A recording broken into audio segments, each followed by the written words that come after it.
welcome back to the Citizen channel. Hope you're all staying safe and well. And today we're going to have a look back at our Eric's time at City. I'm Eric Laporte, of course, was at City from 2018 to towards the end of 2023. So how many years is that? Well, we'll have a look back and see. It flew by, that's for sure. All with Eric's time at City, of course. I'm sure he doesn't mind us calling him Eric, and good luck in the future. But we'll look back at his time at City today, so please join us. And if you are new to the channel, push that subscribe button, push the bell notifications. Everything City past. This is past now, isn't it? Although it's a very recent past, and of course present with City as well. So please push that subscribe button, push the bell notification, and if you can, a little bit of effort goes into these, as you can appreciate, looking back through records, etc. So you can give us a thumbs up, guys. It'd be greatly appreciated. I'll press that like button. Right, let's have a look at Eric Jean-Louis Gerard Alphonse Laporte. There you go. That's a cracker, isn't it? We'll just call him our Eric. Born the 27th of May 1994. And of course, he spent most of his time with Athletic Bilbao. He joined them in 2010 at the age of 16. He made his first La Liga appearance on the 9th of December 2012, and on 13th of June 2016 he renewed his contract until 2020, with his buyout clause rising to an initial €65 million. But of course, old Manchester City, the legends, the biggest team in Britain, the biggest team in England at the moment, came calling, of course. Near the end of the transfer window of January 2018, Laporte signed for us, our old Eric, for a reported fee of £57 million, his contractual release clause, a record-breaking figure at the time. We've gone better than that, of course. For both clubs, a record-breaking figure, and he was given, of course, a number 14 shirt. We'd actually attempted to sign Eric 18 months previously, but then injured Laporte wasn't quite ready for this switch at the time. And as we know, Pep doesn't usually go back a second time, does he? Once the player's knocked him back, he doesn't usually bother, but he certainly did for our Eric, that's for sure. And he went back for him. So he joined us, of course, midway or after Christmas in January of the 17-18 season, so January 2018. And just one day after signing, one training session with borrowed boots on the training session, Laporte made his Manchester City and Premier League debut against West Brom's the day after his first training session on the 31st of January 2018 in front of 53,241 fans. And if you look back, Pep told him publicly at the signing, when he signed his contract with City, that he asked him about his boots, and Eric said he hadn't got his boots, so he said, well, I'll have to borrow a pair for you. So he got one training session in, and Pep did say to him that you more or less said to him, you'll be playing tomorrow in the West Brom game, and then you'll get a few days off. So it's quite funny to look back at that. He played, of course, in his debut game alongside old Nicolas Otamendi. There's a great pairing to start. We won 3-0 and kept up our title charge. Previous to this game, of course, we'd been 17 points clear of United. That's probably why Pep took a chance at the time. Pep said of his debut, he made an excellent impression on his debut after just one short training session. He has fitted in well and quickly. He looked on admiringly, this is our Eric, from the bench as City beat Arsenal 3-0 in the Carabao Cup final to lift the Carabao Cup at Wembley. He went on to make 9 league and 4 cup starts for City that season, or the remaining bit of the season, helping us, of course, to that 100-point season, 19 points clear of our mates down the road. In King of the Kippax, hashtag 252 or number 252, their end of season, John Burfield's class of 2017-18. He said this of Eric's season: 1 or 2 games when he gave me the heebie-jeebies with under-hit back passes and careless balls forward, but given his newness to the Premier League football, he still looks a definite find and will unquestionably adjust further next season. He's probably right there, John.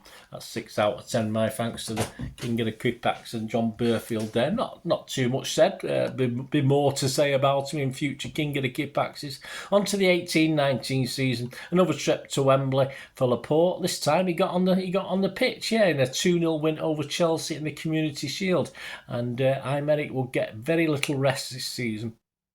He scored his first goal for City on the 25th of August 2018 with a powerful header, equalising mostly headers. He did get a couple of goals with his feet, but mostly headers, these goals, against Wolverhampton Wanderers, a 1-1 away draw on the 25th of August, which at least maintains City's unbeaten start to the season. The partnership with Old Stonesy was moving along quite nicely, with many plaudits. He's getting many plaudits, and of course he was only being rested for what we call the lesser games, like the Carabao Cup match with Oxford at the end of September. So he's playing most of the big games. On the 23rd of October, a 3-0 win over Shakhtar Donetsk. He scores City's second of 3 away to the Champions League, this time crouching to place his header home on 35 minutes. And he was sort of growing fond of the Champions League, certainly away games, because he scored the first in a 2-2 draw at Lyon on the 27th of November as well to equalise, making it 1-1.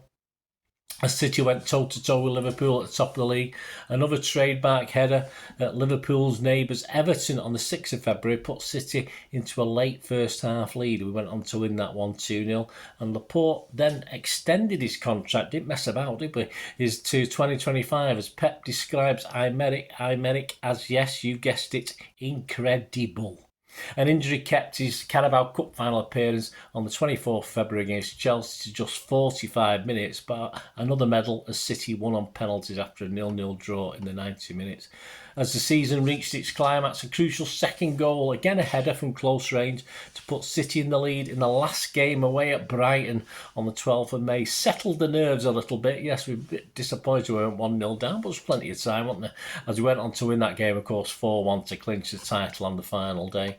And jubilant scenes at Wembley as he and City claimed the FA Cup and a unique domestic treble. Don't think anyone's ever done that, have they? With a 6-0 win over Watford. So he was busy and totally made 51 appearances during that 2018-19 season, just 2 as a substitute. In the league, he started 34 out of 38 of the league games and 1 as a substitute, and he made 15 cup appearances and 1 as a substitute as well, plus the Community Shield, of course. Overall, he played a total, this is from the City site, this is the only one I've got of the seasons he was with us, of 4,352 minutes, and he did make the PFA Team of the Year. In King of the Kippax, number 261, the end of season, John Burfield's class of 2018-19. Yeah, a little bit more to say about our Eric this time, just a little bit more. So John said, Laporte made the Premier League team of the season, and with good reason, as in terms of consistency and ability on the ball, he was probably second only to Virgil van Dijk in the whole of Europe. Strong in the tackle, effortless in possession, and witheringly accurate when raking those laser-guided 50-yard passes across the pitch. Laporte has been a superb Rolls-Royce of a defensive signing, and he give him 9 out of 10.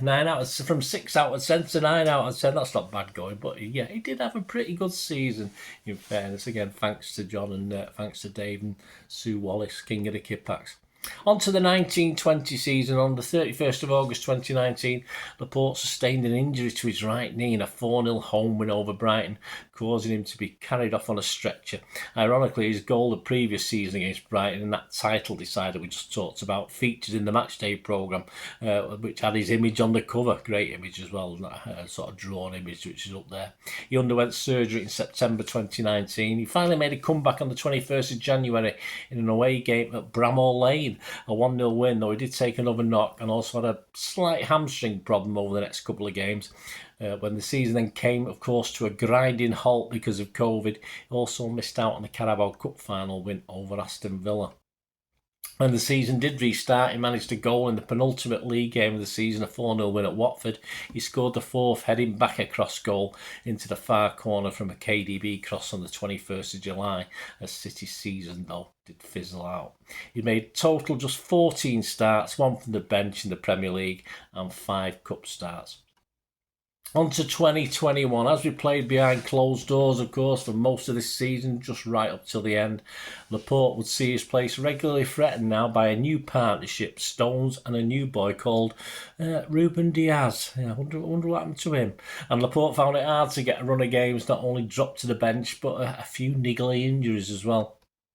After a 2-0 defeat at Spurs on the 22nd of November 2020, Laporte faced some time on the bench and also exclusion even from the matchday squad at times, and it appeared a little drastic as most players in that game had been pretty awful, so it wasn't just Laporte, but he took the brunt of Pep's ire or fire, but Stones and Diaz became Pep's go-to pairing at the time. He did get run out in the Carabao Cup, scoring with a trademark header in the quarter-final with Arsenal on December 22nd after appearing in the Champions League in a 3-0 win over Marseille. He was again though held responsible though for the Arsenal goal in the quarter-final, so it was not necessarily a case of being back in Pep's good books at the time. Worse was to follow as one of the handful, yes, I think there was about 3, 4, 5 players from memory of senior players in the team that travelled and played Cheltenham in the FA Cup. We had to bring some old heads on in that one on the 23rd of January. We won 3-1, but again Laporte was blamed for the goal beaten in the air as Cheltenham took a shock second half lead. But he was finally back in good grace on the February the 4th in a 2-0 win at Burnley. But with Stones and Diaz both playing centre-backs, he found himself in the left-back berth. Yes, so he played that a few times before the season ended. The media speculated on Laporte's position at City. He said before the Burnley game, "At the moment I'm here, I'll play today, we'll see what happens." It was a mixed bag of performances for Laporte when he did start, but at least he was City's best player in a 1-0 defeat at Wembley in the FA Cup semi-final loss to Chelsea on the 17th of April, and was the City hero 8 days after the semi back at Wembley. Stones had trouble. Yeah, he blotted his copybook with a sending off in a 2-1 win at Villa previous to this on the 22nd of April, and that of course left the door open for Marc, who took full advantage and scored the only goal, a classic downward header, glancing header from a cross, and a winner in the Carabao Cup final against Spurs. I was there that day, but I think just 2,000 of us, which were allowed with the COVID restrictions. By the time of the Champions League final with the Premier title already in the bank, he would miss out though on the loss against Chelsea. He hadn't featured in the semi-final either, so it wasn't a real surprise he wasn't in the starting lineup. Over to King of the Kippax 279 and the class of 2021. A bit more written about this one. Didn't play that well at the start of the season. Duly found himself out of the loop after a sloppy afternoon's work away at Spurs. Unfortunately, John Stones came in and hit the ground running, leaving Big Eric out in the cold. In the short, mid and long term though, he did win us the Carabao Cup. He's featured intermittently since and done okay. But a hint of the sulks won't have helped his desire for rehabilitation. Yeah, Pep doesn't like sulking, does he? Pep may love his players, but he's got a ruthless streak a mile wide as well. And my sincere hope is that our newfound Spanish international opts in favour of keeping his head down rather than engaging in a pointless pissing contest, because I'd hate to see such a good player leave the club, particularly given Stone's record with injuries may prove to be out of our hands though. But he did stay, of course.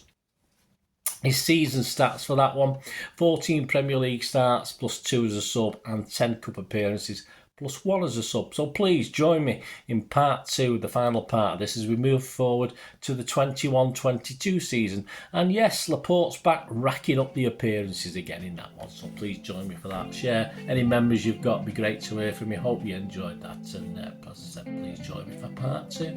Thanks for watching, guys. Till we meet again, that's one thing, don't I? Please stay safe, Blues. Come on, City. Bye for now.